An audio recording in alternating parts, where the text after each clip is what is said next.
This is the Ag Queen Podcast.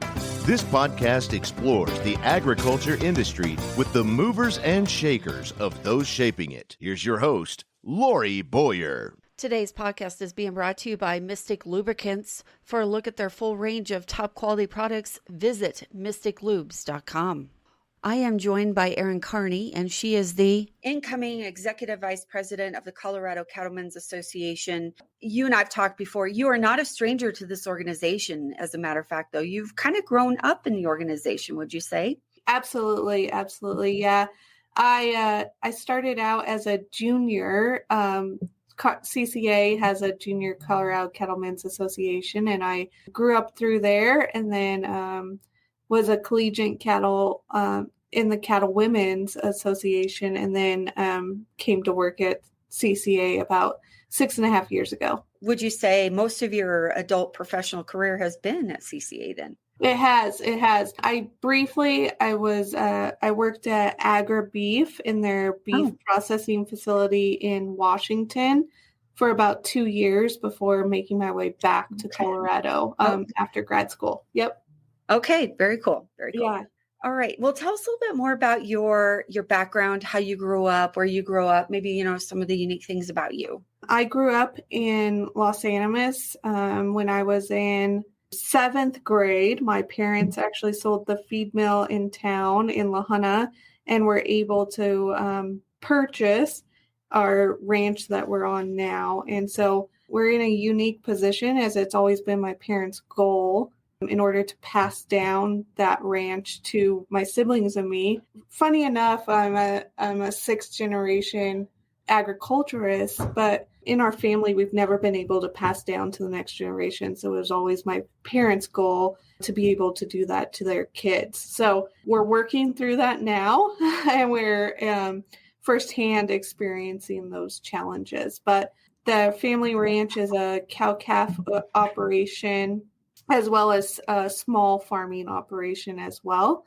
And then I went through all the 4-H FFA programs in Southeast Colorado, and then I was highly pressured by my FFA advisor to attend CSU, and I made one visit there and decided that's where I would attend. So I went to CSU in animal science and ag business, and also participated on their meat judging team. I coached the meat judging team, and then also was a part of the seed stock team. So in order to coach the meat judging team, I stayed on and got my master's in meat science and coached the meat judging team. And then I went out and to Agra Beef in Washington, decided to see something different. It was good to experience another segment of the beef industry and get to experience that final stage before it hits retail and just learn more about that process. And then I felt like I needed to get closer to home. And so the opening at CCA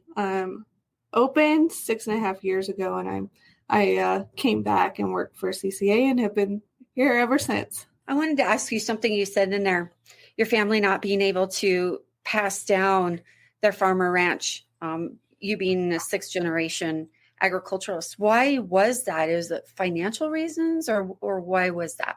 A lot of it was financial reasons. A lot of it has been they had a ranch in the 30s and went through the Depression, and they lost it in the Depression. And then they had my grandparents actually had the feed mill business before this, and then we were partners on a ranch, and it just has been a multitude of factors, and it's ultimately been that I think it's sometimes easier, and I hate to say this, but it's sometimes easier to sell the operation than to try to figure out how to make it work or how to pass it on. And so that's kind of been what has happened in recent history, is selling or getting out before passing it on. So I feel very lucky to be able to be working through that process, but also it's been my siblings and I's goal, and we've helped every step of the way in order to ensure that we're in the place that we are now. So very cool. Okay, Erin, thanks for sharing that piece of that story. That is really interesting. And not only that, but certainly you're not the only one that your family is not the only kind of family that goes through that. I'm sure it probably happens a little bit more than even I realize. So absolutely. And I think I'm in a unique position, especially at CCA, as a lot of the issues that we are talking about is generational transfer and kind of just living it firsthand. I think it's a unique position to be in. Yeah, absolutely. And as leader of the Colorado Cattlemen's Association, you will be able to say, been there, done that, and walk the walk as you make decisions on behalf of producers at policy and things like that deal with this subject directly. For sure. Yeah. Speaking of subjects, what are some of the topics that you are working on? And I don't know that we have to get into all the details, but just kind of maybe some of the mainstream things that CCA is looking at right now that you're dealing with, especially being so new to the overall leader of this organization.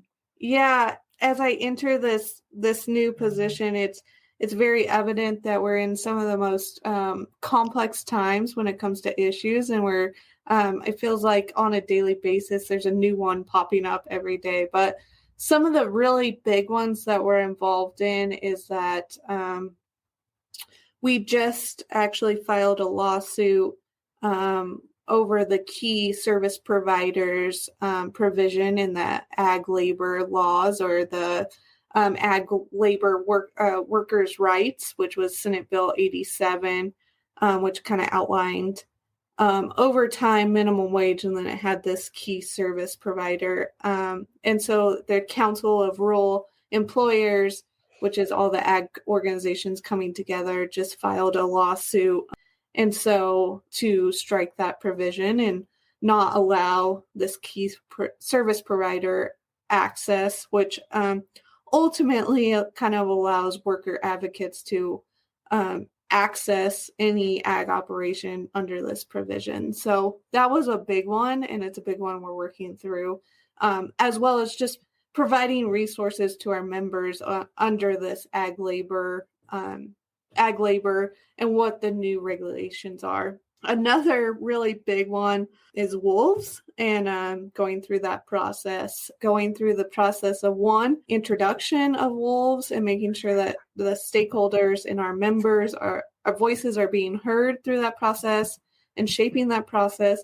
And then 2, helping a member family in Walden that is experiencing depredation due to a wolf pack in Walden. And so I continue to say it's crazy that we're going through both kind of simultaneously. I really feel for the Gittleson family, but also I truthfully think that we'd be having completely different conversations if they weren't experiencing, you know what I mean? Just and how one pack can impact one family just so much. And so that's just a huge issue that we're facing, and a lot of time is being spent on that issue in order to provide input.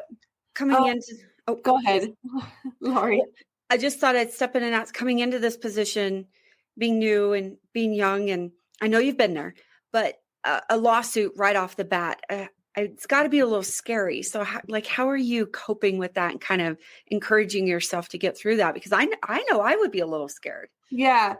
I think what's really encouraging is that it's not just CCA having this lawsuit, and it's the band of ag organizations coming together. I think that's what we do really well in ag, is we band together when we need to, and we provide input. And so I feel really fortunate also to be coming into the ag organization kind of family, because we all work together really well, and we all work together on a daily basis. And so they're there other execs of other organizations are there to kind of bounce ideas off of. But if we were doing it single-handedly, I would feel questioning my ability, but also questioning my decision, or and questioning my ability to inform the board to make the decision. So yeah, I would say if it was just CCA as an organization, it would be much scarier. So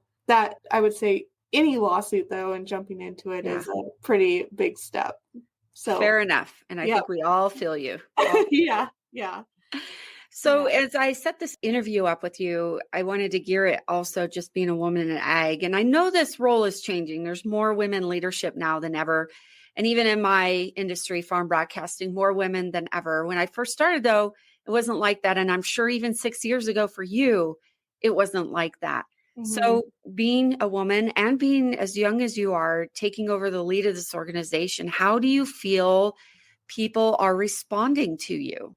I would say that I've had great reception as a lot of our membership has understood that it is changing and that the world is changing, and potentially in order for our organization to be effective, that we also need to change with the times. However, I would say there's still kind of that perception and getting over that hump of trust. I am young, I am a female, and they're just getting through that trust level. And I think it's doable. It's just maybe it takes a little more work or it takes a little more to prove myself than if I was a male in this industry. But I think it's something to overcome, and it's something I knew that I would have to overcome in this position. And so I'm willing to do that.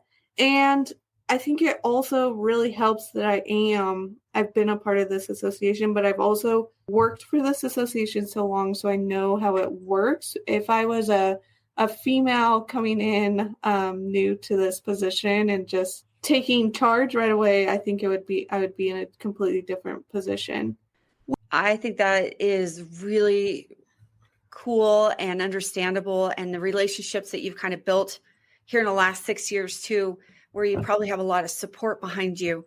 But I know in your organization, CCA has a lot of older fellas that you might view more as like a grandpa or even a dad status.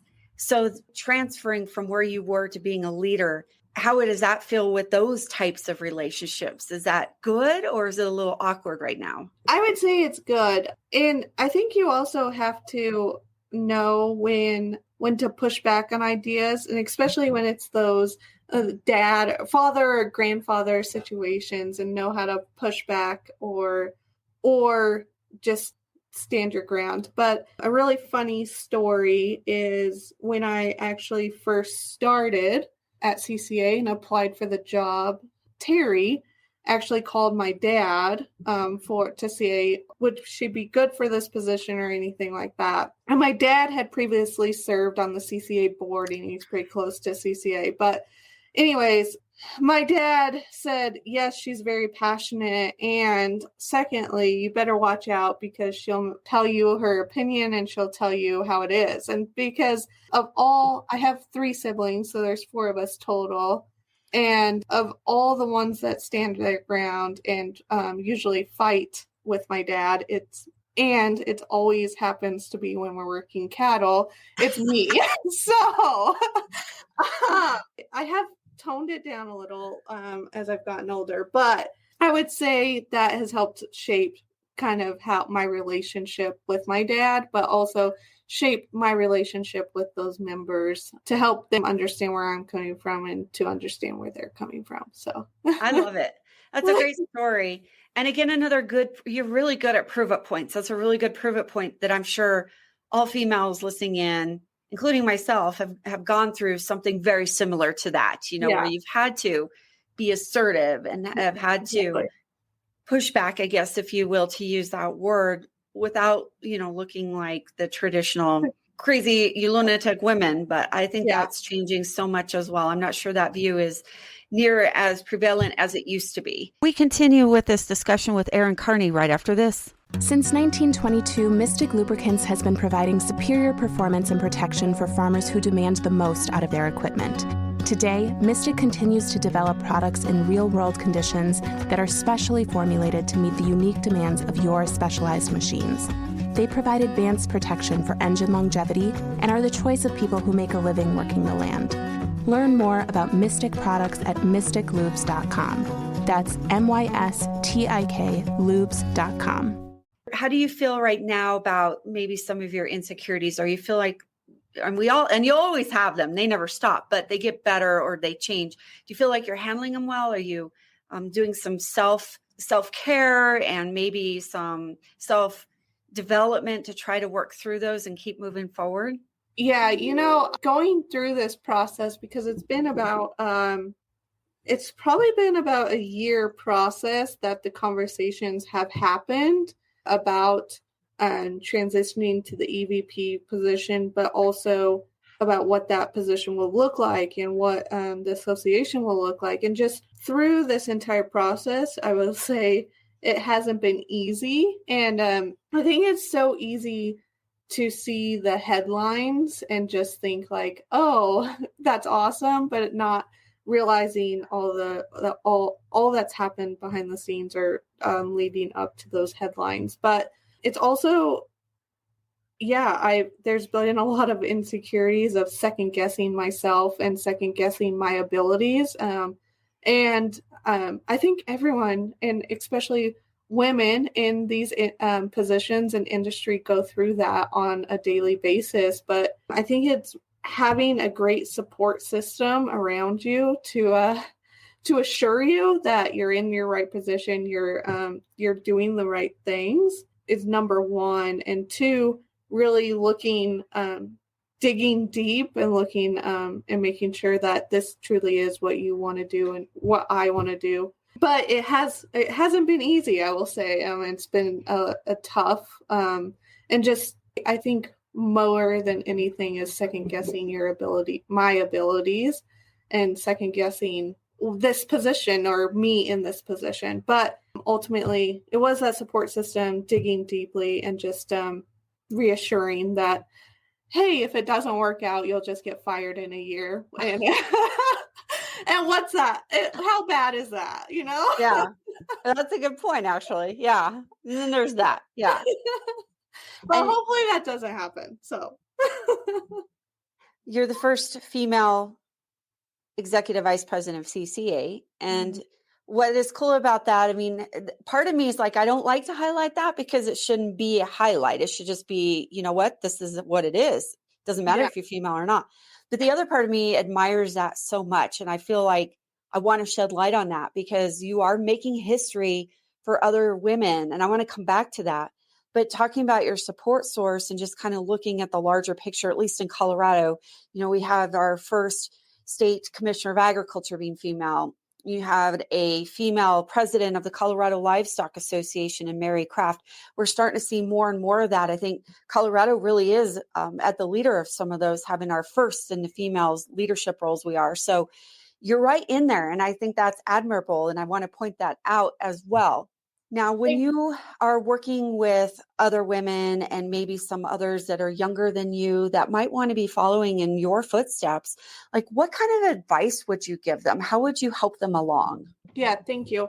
I also want to point out, I may be the first female exec, but I have 3 strong female leaders that have been presidents of CCA in Lucy Myring, Robbie LaValle, and Janie Van Winkle. And I look to them as to be real mentors in this space and this association. And yes, I am the first, female EVP staff person, but I think those are 3 great leaders in their association and industry that are part of that support system and mentors of mine. But, I think as we look and the industry is changing, and sometimes you'll go into rooms and it's still, you look around and you're the only female there, but you can't get discouraged. And I think your work proves more than anything. And I think just sticking to the grindstone, so to speak, and making sure that you're getting your work done, and it will ultimately get noticed. And just going through that will ultimately get noticed. And so I don't know if I have any great advice other than just be persistent and don't back down is really what I have to say. And what my number one advice, we have a fellowship program at CCA where, just recent grads of college can come do a year program or a year kind of fellowship with CCA.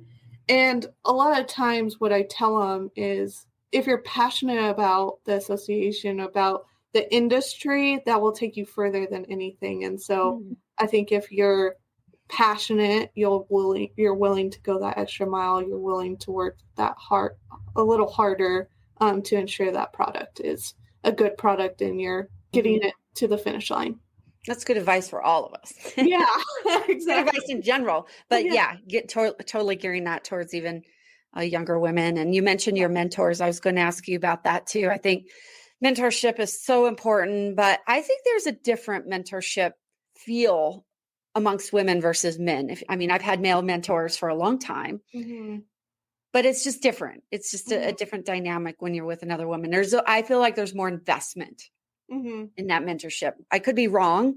That's just kind of how I feel given my own experience. How about you?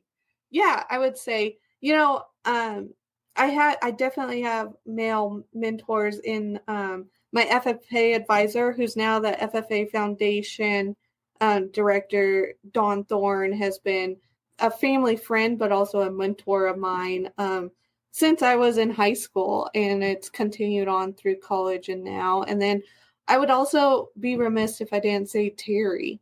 Sure. Yeah. And just helping me navigate this, my previous position, but also as I'm coming into this new position. And then as he kind of switches roles for CCA and moves into kind of that strategic advisor. And we're going to have to navigate positions and figure out our new working relationship. But he's kind of helped me see, what's been new is kind of board management, leadership management, and navigating how that works in the association. But in the female space, I would say there's a little more investment, because a lot of things that I'm going through, or we've all gone through, they've gone through as well. And so I think there's a little more investment, and they understand what we're going through. So well said. Yeah. And for those who are listening, Terry Fankhauser is the outgoing EVP that Erin is taking over for. And now, so essentially you'd be his boss now, huh? Kind of. Roles have churned. And I keep telling payback is coming. No. All right, Erin. Well, I think I've taken enough of your time today. This has been a great conversation. You're very wise. So since 1922, Mystic Lubricants has been providing superior performance and protection for farmers who demand the most out of their equipment. Today, Mystic continues to develop products in real-world conditions that are specially formulated to meet the unique demands of your specialized machines. They provide advanced protection for engine longevity and are the choice of people who make a living working the land. Learn more about Mystic products at mysticlubes.com. That's MYSTIK lubes.com. It's been fun to talk to you and get to know you kind of on a different level and a different side of you. I agree. Thanks so much for having me. And I think this is a different conversation than I'm used to having, and it was very much enjoyable. Thank you again, Erin Karney. Again, she is the Executive Vice President of the Colorado Cattlemen's Association, my guest here on the show today. Thanks for tuning in to this edition of the Ag Queen Podcast with your host, Lorrie Boyer.